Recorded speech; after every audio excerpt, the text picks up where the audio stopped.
future, how to make sure that we do not outsource the development, that we made them in Europe, that we will have critical raw materials which we need for them, that we will also have access to the critical technologies like the chips, because we learned the lessons, for example, from, I would say, this very unfortunate COVID period, where we realized that we probably outsourced too much of the strategic production abroad, and we've been really missing in the moment when the supply chain has been not able to perform.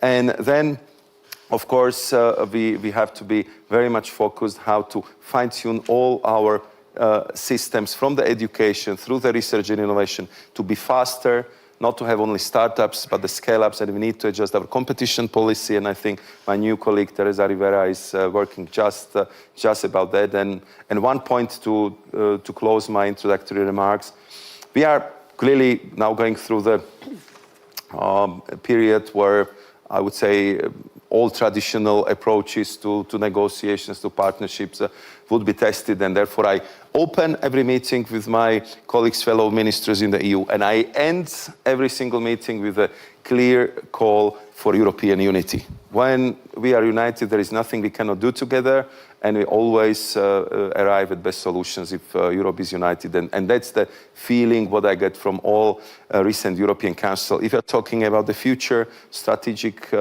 autonomy, strategic independence, and all these very important areas, that's the message we feel we're getting from the EU leaders, who are absolutely determined to increase competitiveness and the position of Europe in the world. Thank you. So what we hear from you is strategic interdependence in Europe means two things: unity and alliances with other countries centered around trade and investment. Let me move now to the Prime Minister of the Republic of Armenia. Prime Minister, of course, Europe is more than the European Union, is wider, is made of countries that want to become members of the European Union, like is the case of Armenia, is made also of other countries that don't want to join the European Union, like Switzerland or Norway, but still want closer ties with the European Union, probably because they feel maybe outside is a bit cold. So you have recently tabled a bill to initiate the accession negotiations with the European Union. Tell us a little bit what this discussion means for a country like Armenia. Yeah, thank you very much. In reality, there was an initiative by the civil society, and they presented a draft law on the starting of the process of accession of Armenia in the European Union. And our government endorsed that, and there is a very high probability that our parliament would adopt that law. That would mean legally that we start the process of getting more and more closer to European Union. Why we want to be closer to European Union? Because we are democracy. When you are democracy, you want to be closer or in mainstream of democracy, because otherwise it would be illogical. Now we work very closely with European Union, and to be honest, during last years, the tremendous changes and improvements happened in our relations with the European Union. For example, we just started the negotiations on visa liberalization agreement, which was in our agenda for long years, but we weren't able to start even the negotiations, and I hope that we will be able to end it and sign it as soon as possible. Now Armenia is included in the program of European Peace Facility, which is also very important. We have now European monitoring mission, civilian mission in our country, which is also very important. We are in the process of implementation of comprehensive and enhanced partnership agreement with the European Union. And we are working very closely. As far as economic ties are concerned, of course, we want to be closer to European Union economically as well. But from the other side, we don't want we want to be closer in terms of economy in our regional countries as well. Because unfortunately, from beginning of our independence, we were kind of in economic isolation because our borders with Turkey and Azerbaijan were and are closed. And so to make change not only in our region but globally in terms of overcoming these supply chain shocks, we put on the table our proposal of our project of Crossroads of Peace, which I hope is familiar to you. And it is about the making our regional transportation communication more effective and to create new transport communications not only with Azerbaijan but with Turkey as well, to deepen our cooperation with Iran, with Georgia, and it is also about the European Union because if when this project will be implemented, we will have new chain routes through Armenia for European Union, and it isn't just matter of economy. It is also very important security factor because you just mentioned interdependence as a very important factor for overall stability and security. But of course, this project will work in case or when we will be able to create sustainable peace with Azerbaijan, which unfortunately isn't the case now. We are working usually, and it is very important. Now we need to be able to establish diplomatic relations with Turkey, and we are working on this topic as well. Usually people are asking whether I'm optimistic or pessimistic on this matter. I should say that I'm not optimistic and nor pessimistic. I'm pragmatic. I just understand that we need to work until the task is solved. The main and I think most important thing, not to be derailed from peace agenda. We need to concentrate it on the goal and to continue to work without giving up, without being frustrated, and but in this case, in that way, of course, we need to have support of international community, and I hope that this support will be delivered. Thank you, Prime Minister. I mean, you're reminding me of what my former boss in the European Commission, Jacques Delors, used to say. You don't have to choose between being an optimist or a pessimist. You have to choose to be activist. Yeah. So what you've put on the table in this concept of strategic interdependence is the enlargement dimension, enlargement of the European Union, but also the security and stability of the wider region that to the east of Europe that matters a lot also for projecting Europe's power.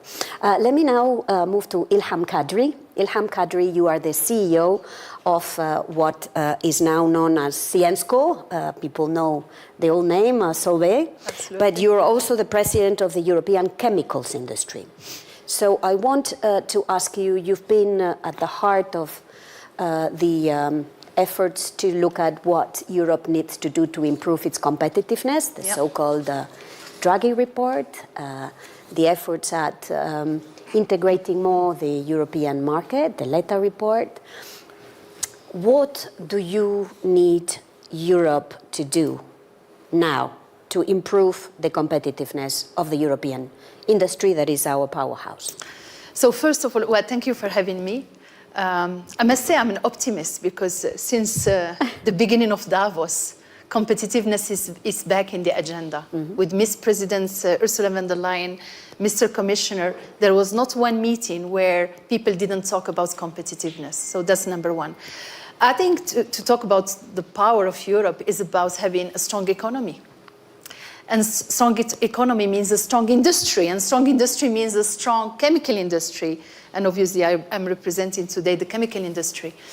A year ago in February, we gathered with 73 global CEOs representing the chemical industry around Ursula von der Leyen, and we handed over the Antwerp Declaration with 10 points around how to restore competitiveness and trust with the private sector. Meanwhile, we are happy because the Draghi's report, Letta's reports, they include those 10 points. So, first of all, I think there is a big need of regulatory, simplification.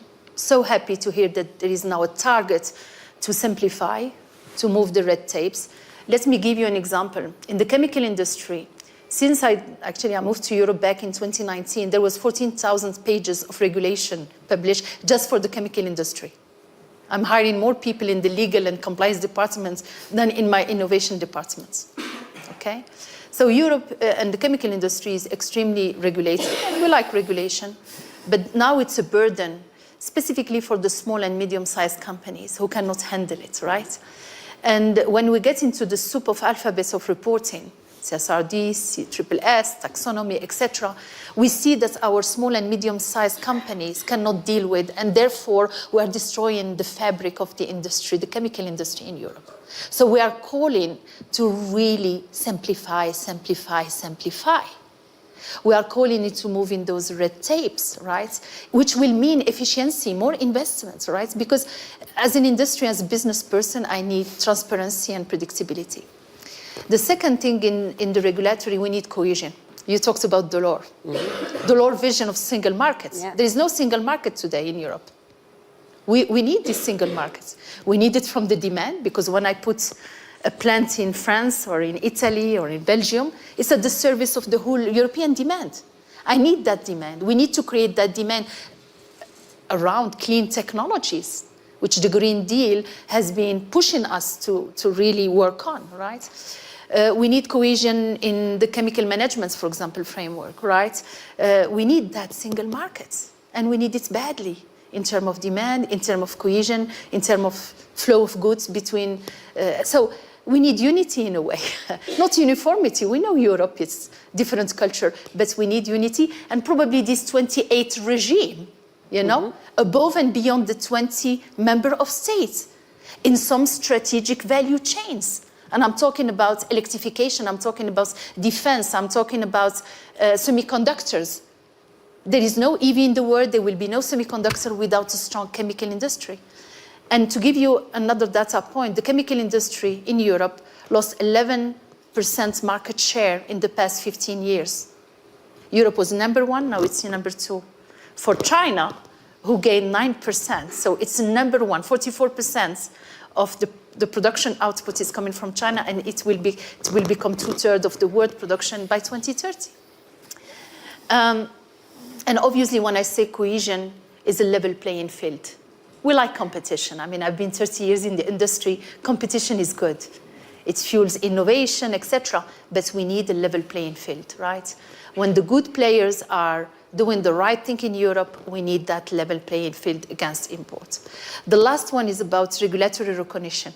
When you do all of this, where is the recognition? And recognition, don't put me wrong, it's not about subsidies and money. We have enough. I think what I'm talking about is that capital union, which Ms. President talked about that, and I think it's in the heart of the discussion of the new EU Commission members. So we need that capital union. We need that liquidity in Europe. We need to promote those investments, right, against very strong USA and state economy in China. So all in all, I think I'm not going to talk about energy. Patrick is going to do it better than me because without energy we are nobody. Correct. So we need that affordability and availability and resilience. But definitely to finish with, it's about innovation. Europe has been the land of innovation. The chemical industry started in Europe. We have skills, we have talents, we have breakthrough innovation at the service of sustainability and carbon neutrality. So we need to promote them. We need demand, starting with public procurements. Because when you talk about sustainable solution, we need premium pricing as well. So what it is, we need that support from the authorities. So we cannot do it alone. That's private-public partnership at the service of the industry in Europe is so critical. And I will finish with people. I think we cannot manage all of this without tackling inequalities. Remember what's happening in France, the yellow vests. I care about the end of the month, not the end of the world, right? So that inequality, taking care about people. And Europe is 450 million consumers. Europe is ingenuity, the best talents in our companies are in Europe, actually, right? So I think we need now to really focus on people and people and people as well.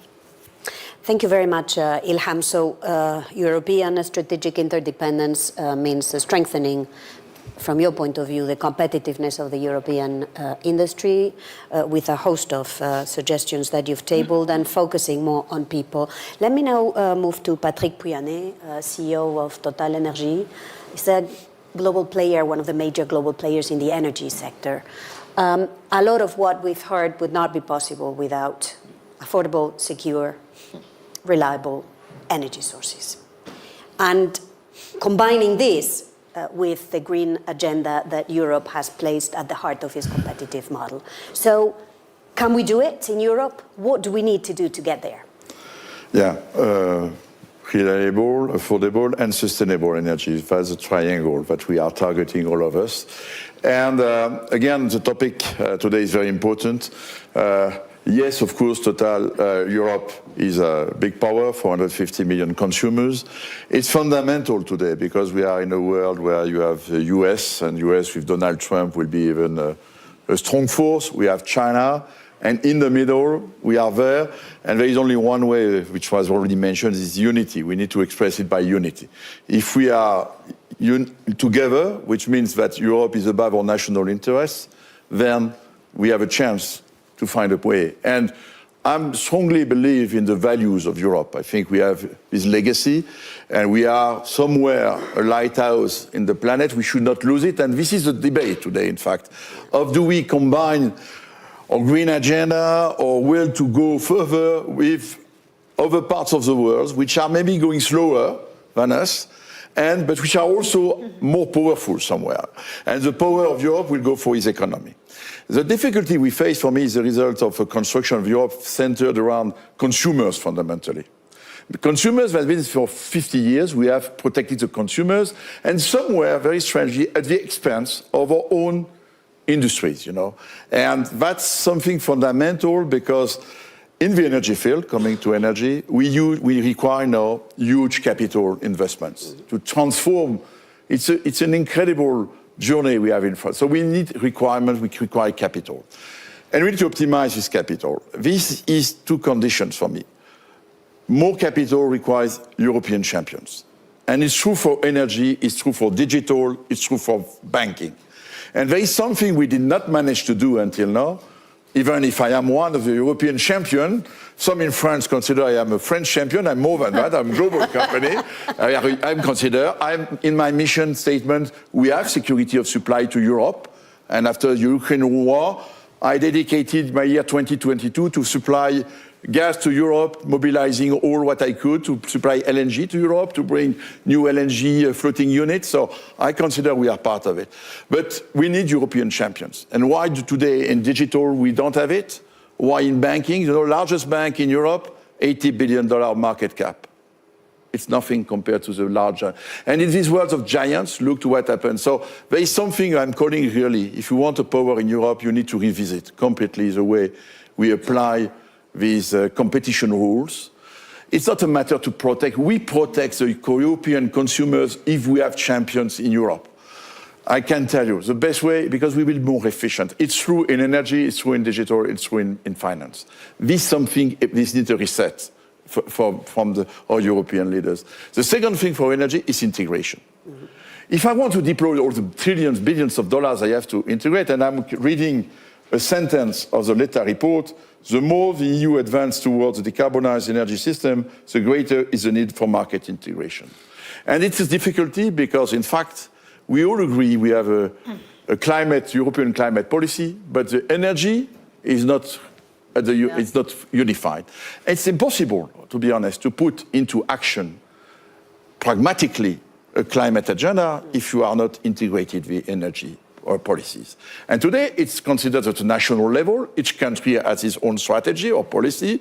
Of course, security of supply is important, but we can ensure the security of supply of Europe. By the way, after the Ukrainian war, what happens for the gas in Europe? We had to mobilize all the entry points of our gas in Europe, creating entry points in Germany, France. Gas is liquid, gas is going through the networks. And so that means that thinking to that is fundamental, because if we want to find again back a competitiveness of electricity in particular, energy provided in Europe, if you think it in 27, 28, 30 countries, you split the efficiency of your capital allocation. We need to think about it. I'm speaking to plan grids investments. Mm-hmm. If you do it at a national level, or if you do it at Brussels only in interconnections, these data will be inefficient. We need to solve it. We need to invest. Some countries want to invest in nuclear. Okay, let's invest in nuclear, but it's for the benefit of everybody. Others, the wind, it's obvious for me that when my teams are coming to me to invest in solar plants in Sweden, I say, we are dreaming. What do we do? But the solar should be in Spain. And the wind in the north of Germany is quite obvious to everybody for common sense, people in the street. But today, each country wants to have its own agenda, and that's something. Integration is fundamental. It's the only way to come back to competitiveness of our energy in Europe is the integration to optimize the allocation. We need to think together and not to go. So sometimes I'm surprised, the leaders in Europe, when you have a European Council, they all agree Europe is first, and then back to national interests. I know that there is politically this debate in each of our countries, but if we want power of Europe, it's going through integration and unity. That's a strong message. And champions. Again, when I'm in front of a commissioner, there is another thing. Today we have done an incredible progressive agenda with the Green Deal. And Total Energies have engaged my company in a transformation. I can tell you, I'm spending 30% of my investments in renewables and electricity. Nobody would have I would not have believed by 5 years ago. Next year, in 25, 10% of the energy produced will be electricity, green electricity, 10%. I'm a very large company, it's a big step. But I need to be, the agenda is not really protecting the European industry, the green agenda. We need to reconcile the objective and the green industry. I will take one example. We want all to produce sustainable aviation fuel. You have a requirement to increase sustainable aviation fuels. Today, I'm investing in plants in Europe to produce biorefineries to produce this SAF. But I see imports of SAF coming from China at a cost which is much lower what I can produce in Europe. I'm not protected. So if you want a power industrial Europe, we need now to reconcile the green agenda and to protect our industry. The US have done it under Biden. The IRA was blessed by everybody, but the IRA was super powerful. Solar panels, I'm a big investor in solar in the US. I'm obliged to use, if I want to have the IRA fiscal incentive, I'm obliged to take solar panels manufacturers in the US. They have reshored all their solar panels industry. In Europe, I was investing in solar panels 10 years ago. I lost everything completely open. So I think power in Europe means an industry in Europe. You cannot make...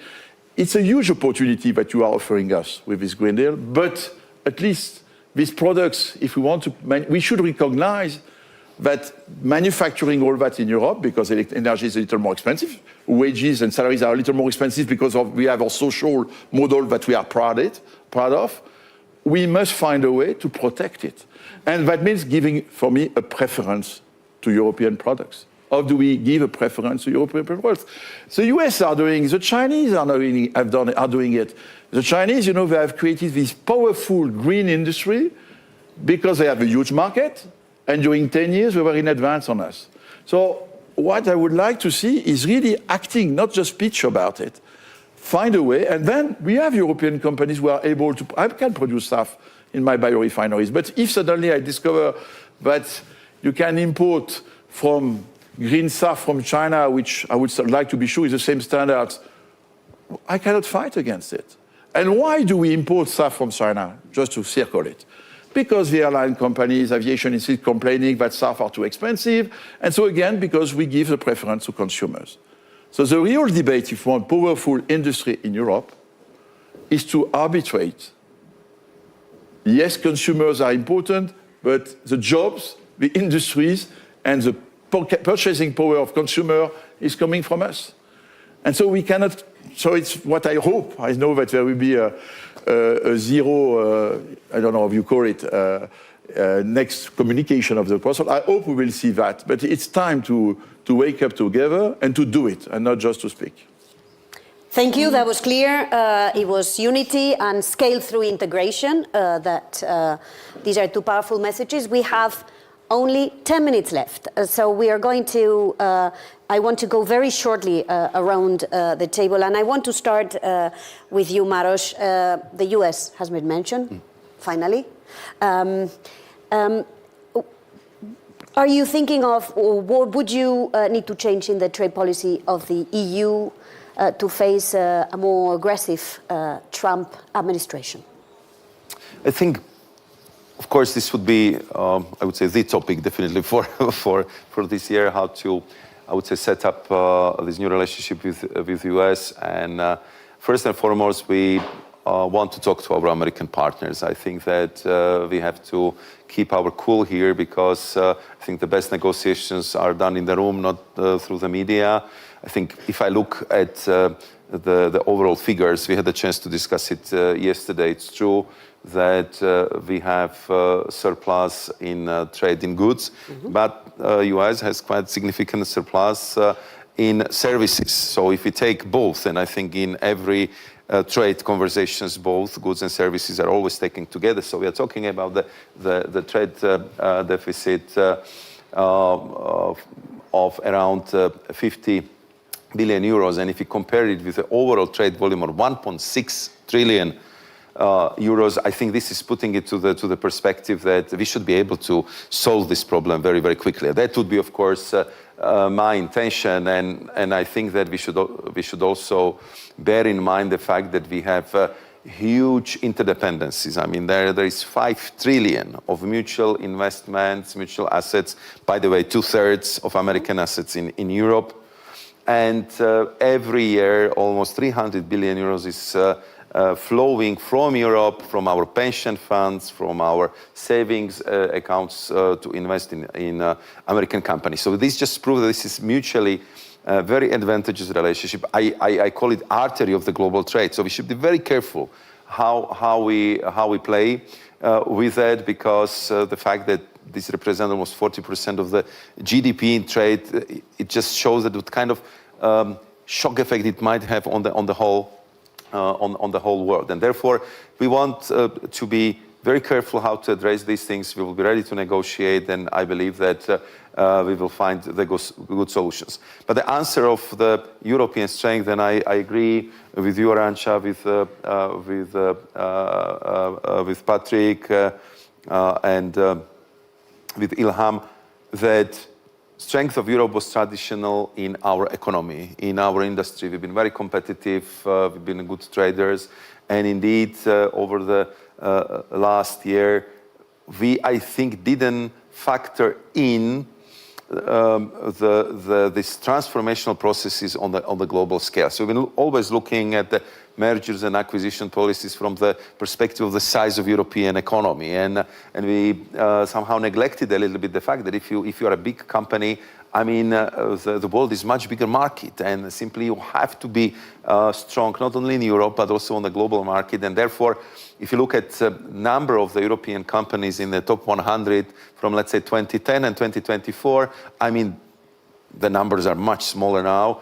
And I think this is kind of reflected in the mood which we feel that we need to do better. So I think we need to negotiate fairly with the US. We have to be very clear towards China that we will fight tooth and nail for our industry, that we will not allow photovoltaic story to happen again, where our innovation was just completely destroyed by the state-sponsored overcapacities of China, and that simply we cannot pay by the Chinese jobs by the sacrificing European jobs. And I think this has to be very, very well understood. It would not be easy to achieve, but I think this moment we are at the time where I think we will have to see the big rebalancings of the global economy, global trade, and we have to do our utmost that Europe will be one of the principal players in this debate. Thank you, Prime Minister. The moment we're living in is a geopolitical one where every player will want others to take sides. And you will be one of those that everyone will say, you know, you have to be with me, and if you're not with me, you're against me. And there is the US, and obviously there is China, and obviously in your neighborhood there are other players too. There is Russia, there is the Gulf countries, there is Europe. So how will you navigate this? You know, that's why we decided to adopt balanced and balancing foreign policy, which means that we will try to create a balance between our different relations with the European Union, in our relations with Russia, with our regional powers, very important, our relations with Iran. And I mentioned already we are trying to establish diplomatic relations with Turkey. We are trying to reach to a peace deal with Azerbaijan. And of course it isn't easy. But from the other side, I don't think it is impossible. Because it could seem kind of strange. But really, we are suspiciously transparent with all our international partners in our intentions. We are sharing with all partners what we are doing with other partners. What you mentioned our decision to get closer to European Union, but we are trying very intensively to share our position with Iran. We are trying to share very actively our position in Russia and with all our partners, because you know, after all, Armenia is an independent country, and in these challenging times, of course, there are many challenges and many threats. But from the other side, it is a huge time of changes. Definitely and obviously, the times of changes bring huge threats. But from the other side, huge opportunities emerge, and we are trying to manage threats and to use opportunities. And that is, I think, only pragmatic way to go forward, but not forgetting about balances. Because to lose balance could bring very heavy consequences for security, for stability, not only in terms of a country, but in terms of region and in terms of global stability. Because when we say and we pose that task to be as interdependent as it's possible, but from the other side, in this situation, any instability in any region of world could start a chain process worldwide, even in the small countries, small regions, etc. And that's why I think to be balanced and to not to forget about this task, balancing in a daily basis, it is most important thing, I think. Thank you very much. We wish we had more time, but we've come to the end of this session. Let me take one takeaway from this discussion, and I'm going to be quoting Patrick Pouyanné. I hope he allows me to use his intellectual property. We've heard there is an EU brand of capitalism with values. And we want this EU brand of capitalism with values. But we need two things to make this be the model that others like. Reform it to make the European Union economically stronger and strengthen alliances with neighbors and beyond to build our own resilience. Thank you very much. Let me thank Prime Minister of Armenia, Nikol Pashinyan. Let me thank EU Commissioner Maroš Šefčovič, Ilham Kadri, Patrick Pouyanné. It's been a pleasure. Thank you to all of those watching. Hope to see you soon.